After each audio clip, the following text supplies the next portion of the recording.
Bom dia, pessoal. E como que estão as coisas? Estão tranquilos? Como que foi a semana, o feriado, o domingo de Páscoa? Foi tudo tranquilo. O sentido da Páscoa foi celebrado na sua casa, na sua família. Você, internamente, você e Deus, você celebrou o sentido da Páscoa na sua vida? Então, se foi tudo ok, glória a Deus por isso. Bom, pessoal, hoje nós iremos estudar das páginas 66. Nós precisamos fazer a leitura dessas páginas, 66 a 69. Nós vamos falar sobre as sociedades da bacia amazônica e do Xingu, os geoglifos, estradas e caminhos e os impactos da conquista América para esses povos. Então, já abrimos aí com o slide, mas antes de iniciarmos a matéria, antes de fazermos qualquer coisa, eu queria fazer uma oração pela sua vida, a sua casa, a sua família. Então convido as pessoas que estão aí perto aí para fechar os olhos, participar desse momento conosco, nós sempre fazemos isso. Chama até o cachorro, gato, papagaio, pode chamar todos aí, entendeu? Tudo que for estimado e tenha vida, pode trazer para perto de vocês aí. Nós vamos orar pela sua casa, pela sua vida e pela sua semana. Amém? Então, feche seus olhos e vamos lá. Senhor Deus, Pai Todo-Poderoso, Pai, nós te agradecemos, Senhor, em toda essa circunstância que nós estamos vivendo, que nós estamos passando, por todo esse momento, Deus, nós te agradecemos, te damos graças porque o Senhor é o nosso Pai, o nosso Deus, o Deus que não nos desampara, o Deus que nos acode, o Deus que nos livra do mal, que cuida da nossa saúde, que cuida da nossa alimentação, da nossa moradia, do nosso conhecimento. Ó Deus, o Senhor está presente em todas as coisas, mesmo nos momentos de tribulação, porque aí está o nosso socorro. Pai, eu te peço pela vida desse aluno agora, Pai, e dessa casa, dessa família, que a tua presença, Deus, que o teu amor, a tua graça, a tua misericórdia, Pai, não pare sobre eles, não pare de cessar sobre eles, que seja radiante cada vez mais o teu amor, a tua misericórdia, a tua presença na vida de cada um deles, Deus. Guarda essa casa, guarda este lar, guarda a vida de cada um. Dê a eles a tua proteção. Ó Deus, afasta de todo o mal que está sendo propagado com essa pandemia, Deus. Livra de saúde, ó Pai. Dê muita tranquilidade também nesses momentos de terror, de tribulação, Deus. Ó Pai, para que não haja enfermidades, assim como também não tem enfermidades da alma, nem física e nem da alma. Ó Deus, que não tenha discórdia, espírito de confusão, que o teu amor, a tua cura, a tua alegria, a tua paz esteja no coração de cada um, Pai, e que as pessoas possam ver nessa família a tua presença, no testemunho dessa família, a tua graça, o teu favor e o teu amor. Pai, que esse momento de aula também seja um momento com o Senhor, para que, acima de qualquer conhecimento humano, que seja transmitida a tua sabedoria, Deus. Nós te pedimos, em nome de Jesus, Pai, guarda a vida de cada um, em nome de Cristo Jesus. Amém. Bom, então, pessoal, eu vou ocultar o tempo, entendeu? Vou tirar ele de cena para não deixar ninguém ansioso, embora vocês tenham tempo aí embaixo. E nós vamos lá falar sobre as sociedades do Amazonas e Alto Xingu. Bom, então, nós vamos lá. Até 1990 tinha-se uma ideia muito de muita simplicidade, muito simplista dessas comunidades. O uso das imagens via satélite começaram a trazer, após de 1990, descobertas incríveis, principalmente quando foram vistos esses geoglifos. E é justamente esse capítulo, essa primeira parte, vai justamente falar da importância desses geoglifos nessa intensificação do estudo dessas sociedades do Amazonas e do Alto Xingu neste momento. Bom, então vamos lá. Então, até a década de 90, achava-se que as sociedades amazônicas eram bem simples, limitadas a explorar recursos obtidos na natureza e viviam de forma isolada. Só que os historiadores até essa época estavam totalmente enganados. Por quê? Os estudos das últimas décadas mostraram que grande parte foi densamente povoada e de maneira organizada. Então, aquela ideia de barbárie e selvageria era totalmente errada e controversa. Bom, isso foi feito com que? A partir das imagens obtidas via satélite, onde foram descobertas mais de 500 escavações de formas geométricas distribuídas num raio de 250 quilômetros, perto da fronteira do Brasil com a Bolívia. Essas formações, que eram chamados os geoglifos, eles só foram descobertos por causa do avanço do desmatamento e das queimadas na floresta amazônica. Tranquilo? Bom, então o que são esses geoglifos? O slide aí mostra para vocês que são figuras geométricas, espécies de túneis com 11 metros de largura e 4 de altura, conectados por estradas. Não se sabe ao certo o motivo da sua construção. Acreditavam ser centros religiosos. Bom, então deixa eu explicar isso aqui de forma mais tranquila. Essas grandes figuras geométricas são formadas por espécies de túneis, como se fossem túneis abertos com 11 metros de largura e eram cercados por barrancos que variavam com altura de até 4 metros, conectando estradas. Foram construídos por volta de 2.000 anos atrás a 650 anos atrás, por grupos que acreditam que poderiam chegar a somar no máximo 200 pessoas. Os historiadores certificaram que essa região desses geoglifos haviam cerca de 30 grupos que se reuniram para construir ou reformar esses geoglifos.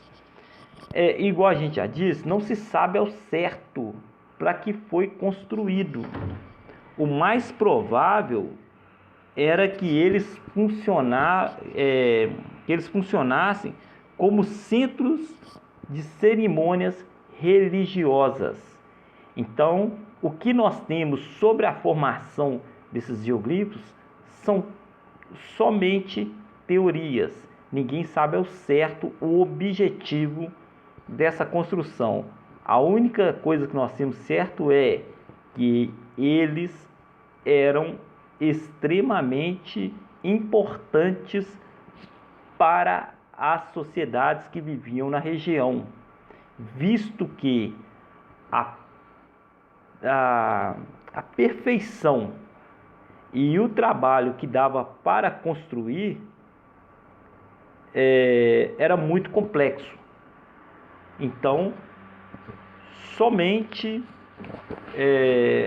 por uma grande importância é que se prezariam esses grupos a fazer um trabalho complexo. Bom, então aí nós temos uma imagem desses geoglifos, né? Vocês podem conferir aí essas figuras geométricas. Estão vendo aqui? Pois é. Essas que são os geoglifos. Tranquilo? Bom, então vamos dar continuidade aqui ao nosso conteúdo. Bom, estradas e caminhos.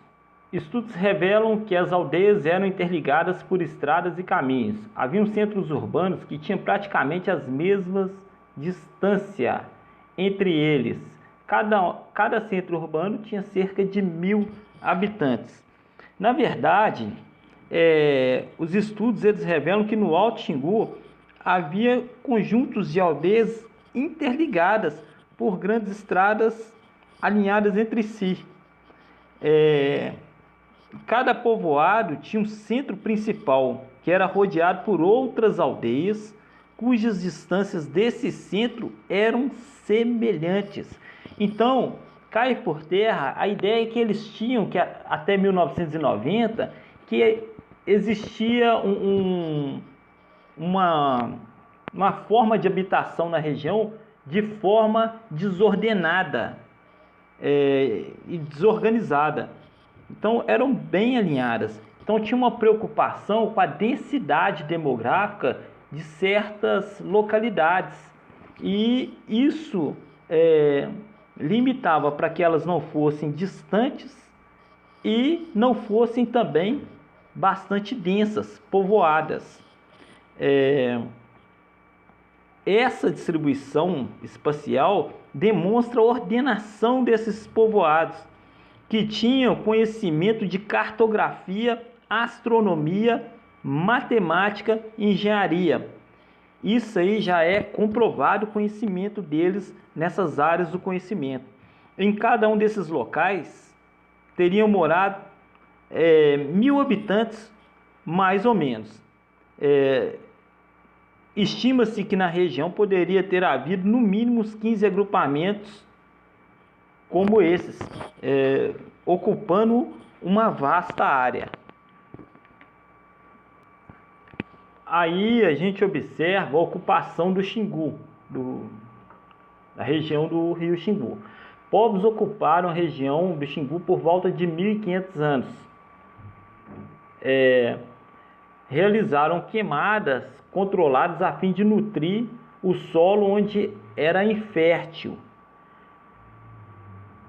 A importância das tribos Cuicuro foi assim significativa, visto que essas tribos preservaram os resquícios das civilizações antigas.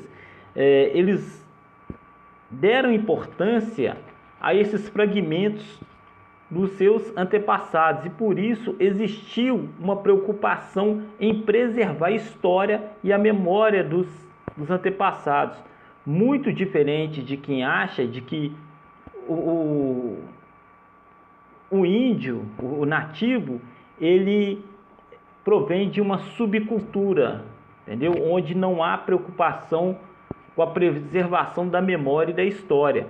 Muito pelo contrário, as tradições são até hoje visíveis e a preservação dos hábitos dos seus antepassados persistem no modelo de vida deles. Bom, o que nós podemos falar sobre essa ocupação do Xingu? O que ocorre? As datações feitas pelos estudiosos indicam que os ancestrais dos povos Xingu vieram do oeste há cerca de 1.500 anos ou mais e foram transformando as florestas e o espaço em que eles instalavam.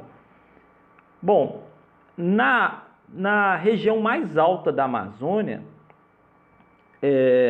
o solo ele era mais pobre em nutrientes e foi modificado por esses povos. Como que isso ocorreu? eles realizavam a queimada controlada e também utilizavam a decomposição de restos orgânicos produzidos pela própria comunidade, a fim de quê? A fim de criar a chamada terra preta, que era muito fértil para as plantações. Poxa, professor, então os povos antigos também realizavam a queimada? Sim, mas de maneira controlada. Bom, mas como que a gente sabe disso? Através dos resquícios guardados por essas tribos Guicuro, que vivem hoje na região. Eles conduziram esses arqueólogos mostrando esses resquícios dessas civilizações antigas e permitiu o estudo desses arqueólogos, o mapeamento e a escavação dos sítios arqueológicos que ali existem. Então, para eles também é de suma importância buscar a história dos seus antepassados, compreender o presente hoje através da história dos seus antepassados. Então pode-se observar que muitas práticas dessa tribo estão ligadas aos povos, como a semelhança de organização de suas aldeias, ainda que hoje em agrupamentos muito menores, o cultivo de plantios, como o exemplo da mandioca, mantém pomares de frutas, principalmente de pequi. Quem não gosta de pequi aí está perdendo, porque eu adoro pequi. A base para cobertura das casas, entendeu? Que é de sapê. Então, assim, através desses resquícios e da contribuição de arqueólogos e da instalação desses sítios arqueológicos nessa região, esses povos, essas tribos Guicuro, conseguiram ver muita coisa que eles estão vivendo hoje e que é uma preservação da história dos seus antepassados. É extremamente importante a gente observar, porque muito pouco se fala sobre esses povos. É igual eu disse para vocês em aulas anteriores, a nossa história ela é eurocêntrica, ela é contada de um olhar europeu, ela não é vista, nós não estudamos com a mesma intensidade os povos nativos americanos com a mesma intensidade que nós estudamos os povos da Europa e da Ásia, justamente porque o modelo educacional e a visão historiográfica vem como Europa sendo o centro.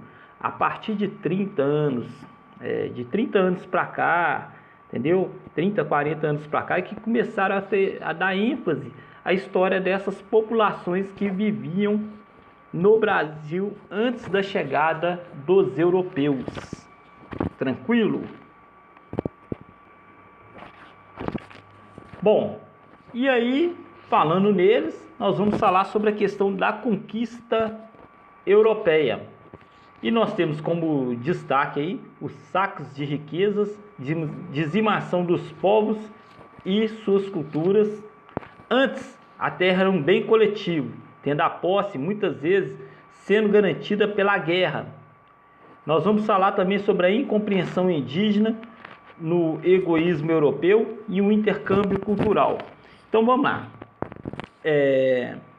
A dominação espanhola e portuguesa sobre a América alterou drasticamente o destino dos povos que viviam aqui no continente americano.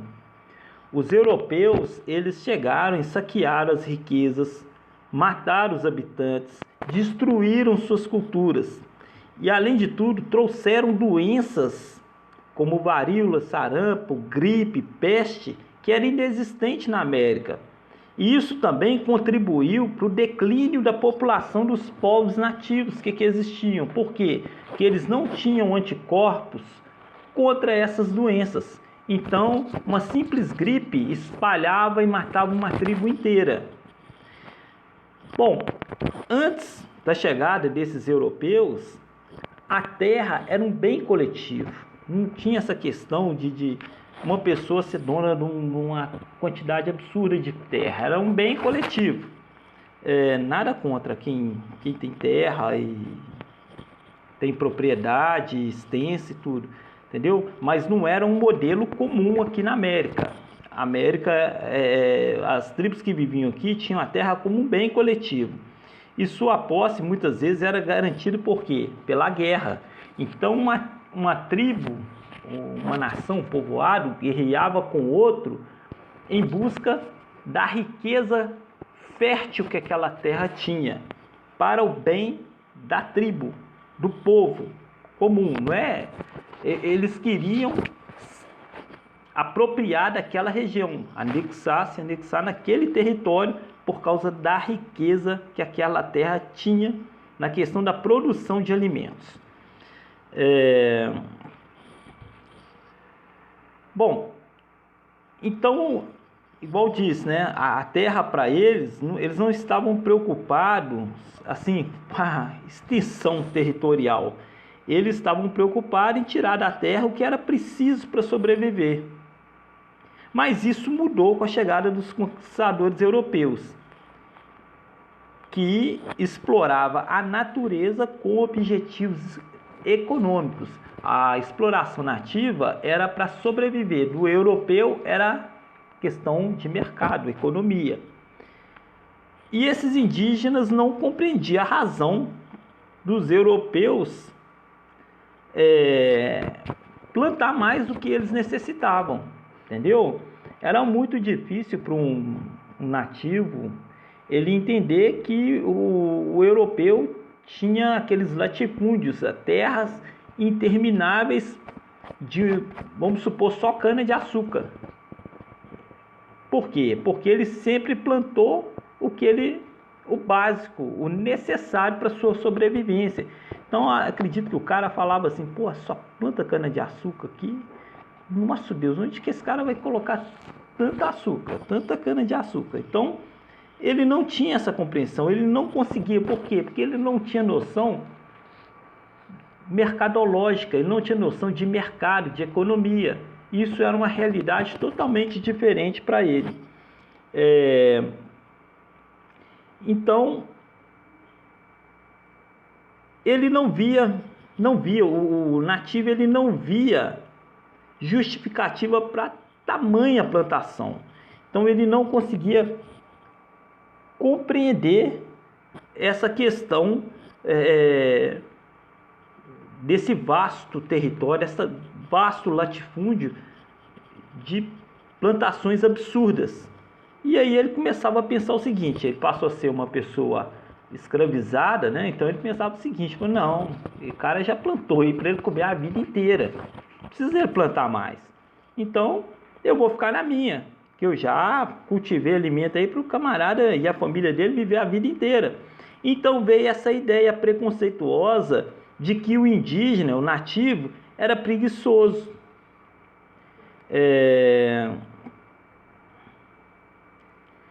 E até hoje, os descendentes desses nativos, sofrem essa discriminação. E muitos ainda são marginalizados pela sociedade atual. É igual disse para vocês, as pessoas ainda têm a compreensão de que o índio ele tem que, se ele quiser comer uma carne, ele tem que caçar um bicho. Se ele quiser ter uma casa, ele tem que montar uma oca. Se ele quiser ter uma roupa, ele tem que pegar o resto de folha da floresta, entendeu? Ele não pode atingir os mais altos níveis de civilização. Por exemplo, se a gente vê um índio morando num apartamento, usando o telefone celular, comprando carne num açougue, é uma aberração. Muita gente assusta com isso. Ou seja, toda a humanidade teve acesso aos padrões de progresso desenvolvidos pela civilização, mas o índio não, ele tem que viver no meio do mato, na barbárie, e ainda não pode vacinar. Então a gente tem essa questão preconceituosa de colocá-lo assim, a situação marginalizada da sociedade. Bom, essa conquista europeia também resultou na questão do intercâmbio cultural. O que é o intercâmbio? É troca. Intercâmbio é troca. E mesmo com o europeu sendo o conquistador e o índio sendo o conquistado, tem intercâmbio cultural sim, tem uma troca cultural. E a nossa sociedade hoje, ela filtra esse intercâmbio cultural. Então nós temos muitas coisas que são do europeu, do indígena e do africano também. Então aqui, se os europeus repassaram aos nativos o uso da roda e novas aplicações arquitetônicas, entre tantas outras, os indígenas tinham conhecimentos astronômicos, registros como os quipos e impressionantes construções, além de inúmeras realizações e saberes. Ou seja, muita gente diz que o que o nativo devia para o europeu, em questão de conhecimento, era só a pólvora, que o nativo não tinha conhecimento da pólvora. E nos confrontos, no embate, nas batalhas, isso foi um diferencial para o europeu. E também a questão das doenças também, né? E por aí vai. Nós vamos, ao longo do capítulo, né, ao longo do ano, nós vamos aprofundar mais nessas disparidades entre os povos que passaram a viver na América a partir da chegada dos europeus, porque com os europeus e o declínio da população indígena pelas guerras que causaram a dizimação de muitos, as doenças trazidas pelos europeus e a insubordinação desses nativos à escravidão, foi necessário que o europeu começasse a importar uma nova mão de obra escrava, que era a africana. Então, a partir do século XVI, final do século XV, início do século XVI em diante, nós teremos uma miscigenação da população americana com 3 raças: a nativa, a europeia e a africana.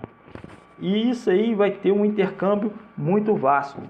Bom, pessoal, a seguir nós iremos assistir mais uma série do episódio Grandes Civilizações para fechar o capítulo, né? Capítulo 3, sobre as 3 grandes civilizações da Mesoamérica.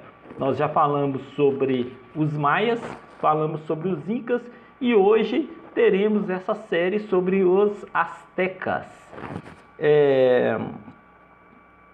O que acontece? Eu queria reforçar com vocês aí o pedido para a gente estar pegando esse material na secretaria da escola o mais rápido possível, né? Quer dizer, desculpe, na sexta-feira, não tem como pegar o mais rápido possível. Na sexta-feira, pedir a vocês que não deixem esse material acumular, tranquilo? Pegue esse material, faça as atividades, não deixe acumular atividade de uma semana para a outra. É lógico que as aulas continuarão disponíveis no canal da escola. As atividades que não foram retiradas na escola podem ser retiradas ainda, mas não deixem isso acumular, tranquilo? Então, eu queria agradecer mais uma vez a participação de todos. Tenham uma boa semana. Fiquem com Deus. A seguir, o episódio de Grandes Civilizações sobre os astecas. Fiquem com Deus, pessoal. Boa semana. Que Deus abençoe a todos.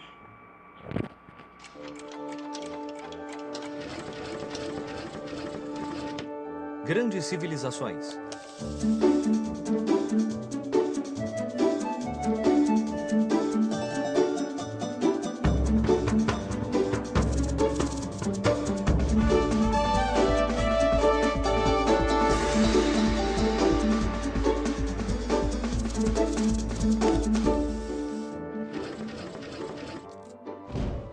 O Império Azteca, primeira parte.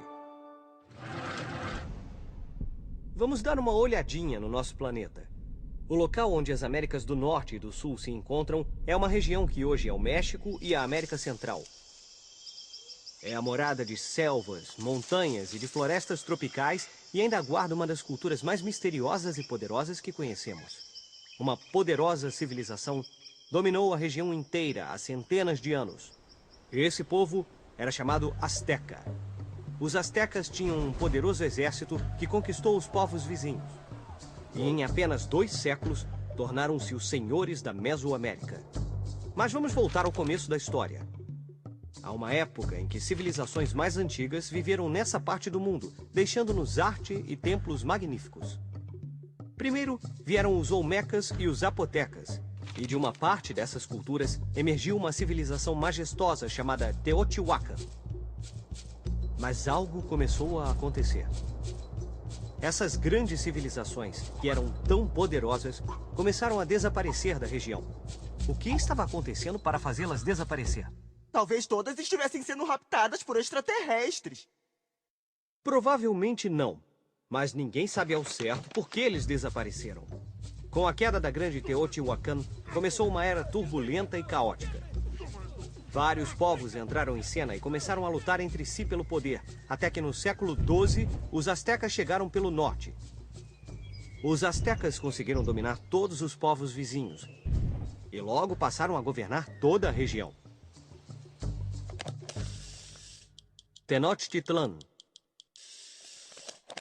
Os astecas eram grandes guerreiros e não só conquistaram os povos vizinhos, como os trouxeram para o Império. No auge de seu poder, o Império Azteca incluía 38 estados diferentes e muitos povos distintos. Com todas essas diferentes áreas e esses diferentes povos para governar, os astecas precisavam de uma capital a partir da qual se organizar e governar os súditos. E assim, em 1325, criaram Tenochtitlan, uma pequena vila que com o tempo se tornaria uma lendária cidade, o centro de um poderoso e temido império. Tenochtitlan era uma cidade muito especial, construída em uma pequena ilha no centro de um grande lago. Suas ruas eram feitas de canais que ligavam a cidade aos campos, a outros centros urbanos e a outros lagos. Os cidadãos utilizavam os canais como estradas e, como a maioria das cidades, Tenochtitlan estava cheia de gente.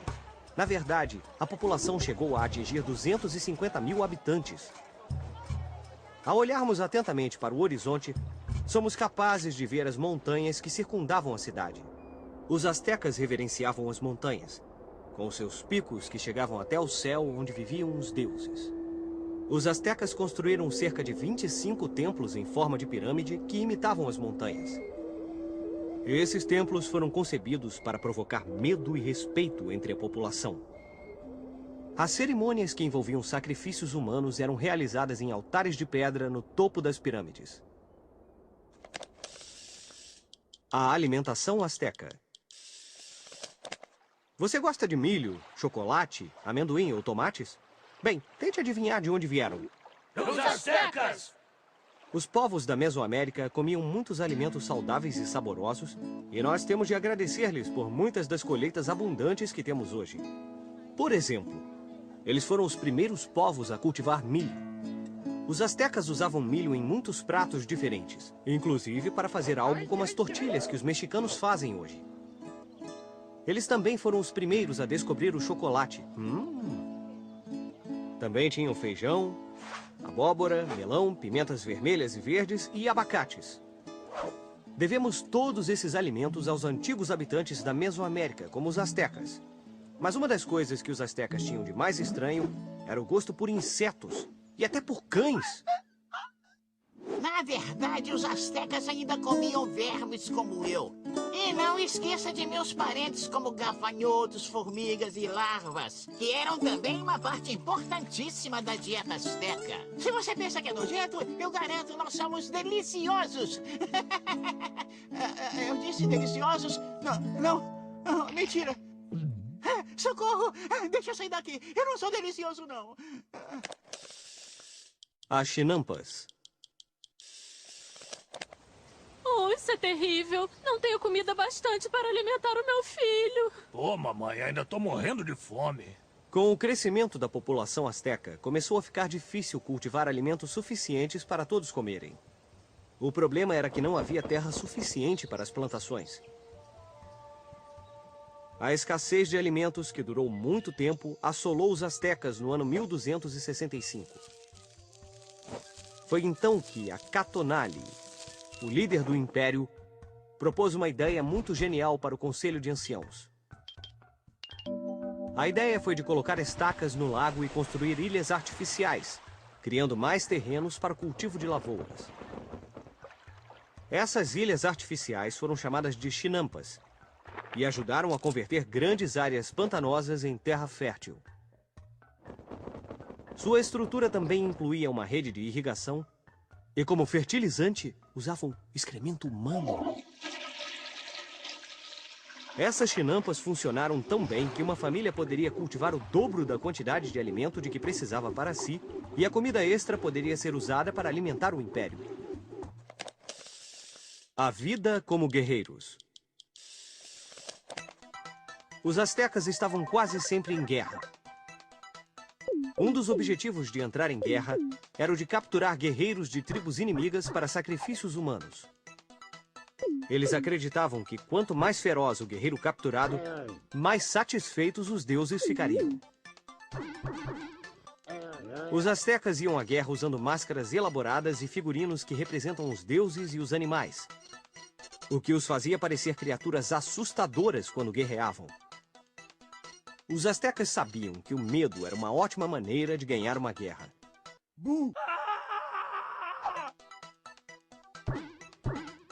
Embora os guerreiros fossem terríveis, a guerra e a dominação não eram a única coisa com que os astecas se preocupavam. Eles também eram muito interessados no comércio, e por isso estabeleceram fortes relações comerciais com os povos vizinhos. Muitos bens e artesanatos produzidos pelos astecas eram vendidos em outras cidades.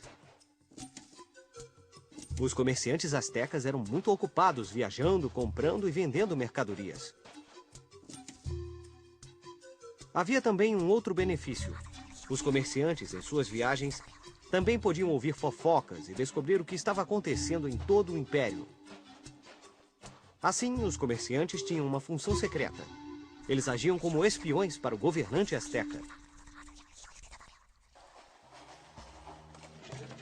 Vamos usar nossa bússola do tempo para descobrir mais sobre outras invenções que melhoraram a agricultura. Quando a última era glacial terminou, aproximadamente há 10 mil anos, as poucas pessoas que tinham sobrevivido à Era Terrível começaram a vagar de um lugar a outro em busca de comida e abrigo. Um grupo de nômades chegou à Mesopotâmia por volta do ano 6000 a.C. e lá eles aprenderam a plantar sementes e a colher alimentos. Desde que deixou de ser necessário sair em busca de alimento, esses grupos se estabeleceram em casas e formaram os primeiros povoados da história. Os egípcios, por exemplo, por volta do ano 3500 a.C., usavam toda a sua engenhosidade para aproveitar as inundações do Nilo em seu próprio benefício. Eles inventaram um sistema de irrigação elaborado em que toda a comunidade participava e se beneficiava. Isso deu origem a trabalhos como o do agrimensor, que eram como os engenheiros modernos. Os agrimensores mediam e planejavam como construir os canais de irrigação. Por volta do ano 300 a.C., os romanos aperfeiçoaram um método para transportar água das nascentes das montanhas para os campos e centros urbanos. Os famosos aquedutos romanos foram construídos com muita precisão. A água era retirada de uma fonte principal e transportada por muitos quilômetros ao longo dos canais. Eram construídos acima e abaixo do solo e tinham um declive muito suave que garantia o fluxo correto de água. Os aquedutos romanos foram tão bem construídos que alguns ainda transportam água para a cidade de Roma até hoje.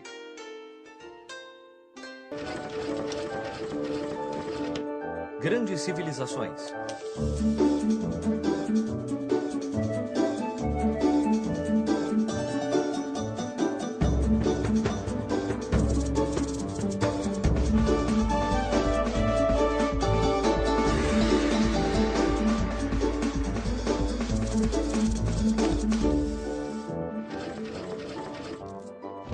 O Império Azteca, segunda parte. todas as civilizações expressam suas visões de mundo. Vestígios de civilizações extintas podem nos ajudar nos dias de hoje a descobrir mais sobre os povos antigos. Os astecas registraram sua história de dominação e de conquistas militares através de símbolos coloridos inscritos em camurça ou em lençóis de algodão.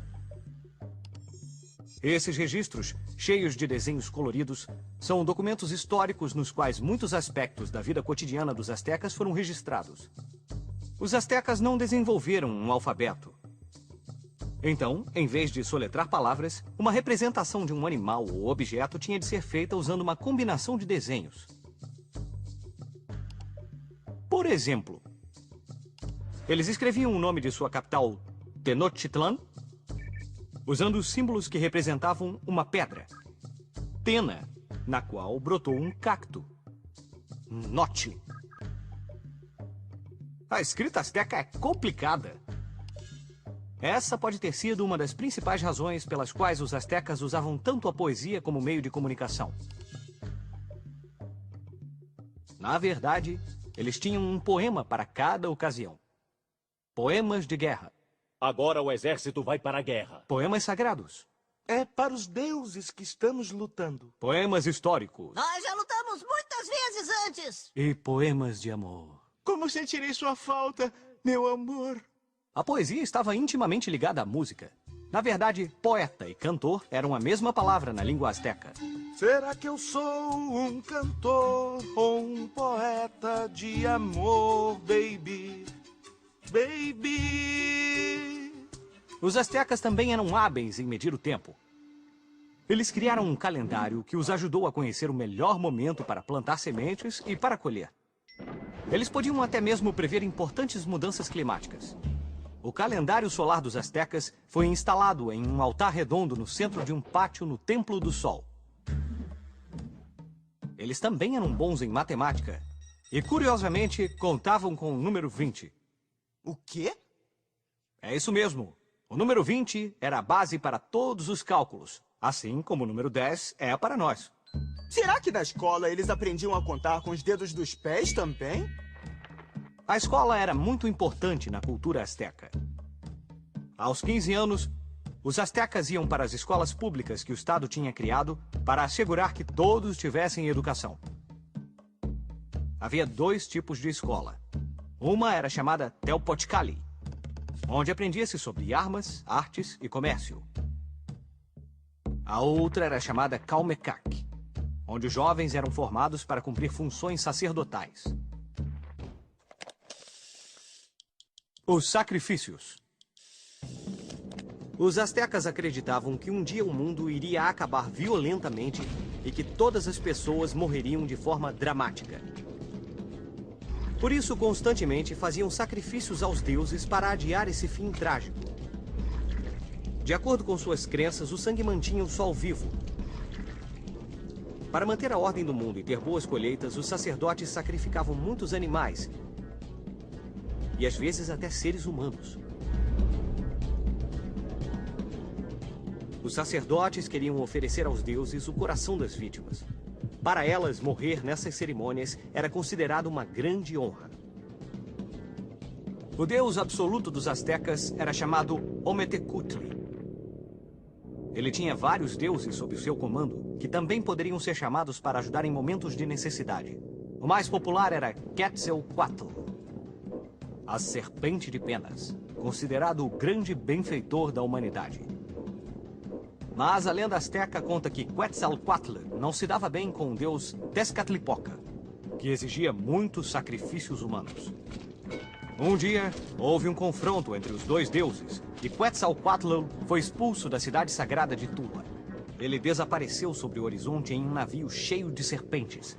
E foi dito que um dia, Quetzalcoatl retornaria do exílio e imporia uma nova ordem, que terminaria com os sacrifícios sangrentos.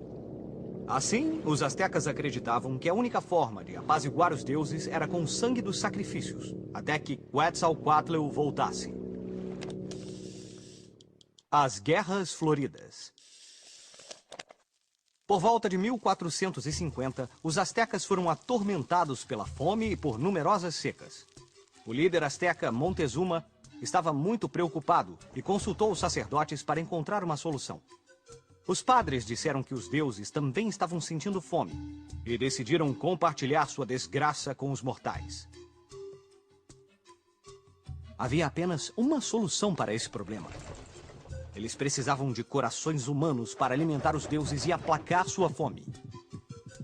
Foi assim que começaram as Guerras Floridas.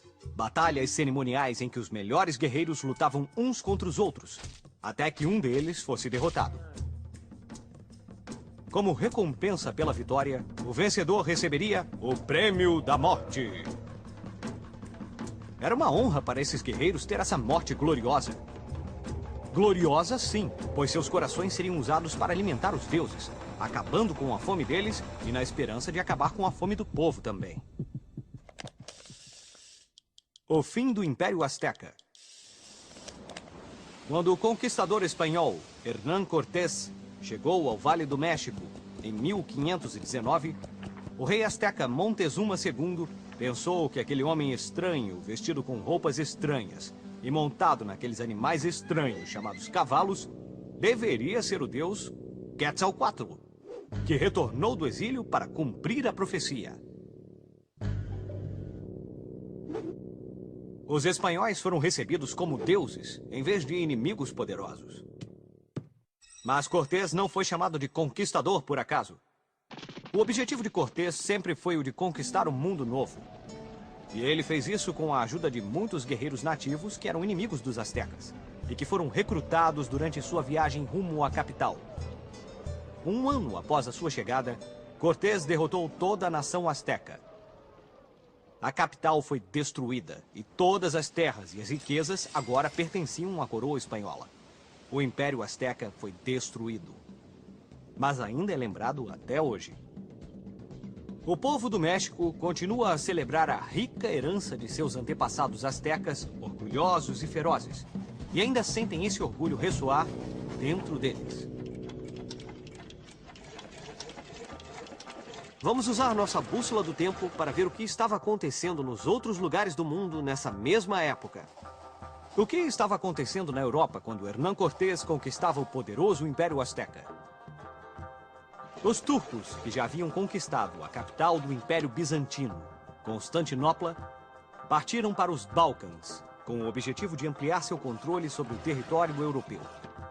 Eles eram liderados por Salomão, o bisneto do grande sultão Maomé II, o conquistador de Constantinopla. Salomão conquistou Belgrado no ano de 1521 e a ilha de Rhodes no ano seguinte. Em seguida viajou para a Áustria e cercou a cidade de Viena, mas nunca conseguiu conquistá-la.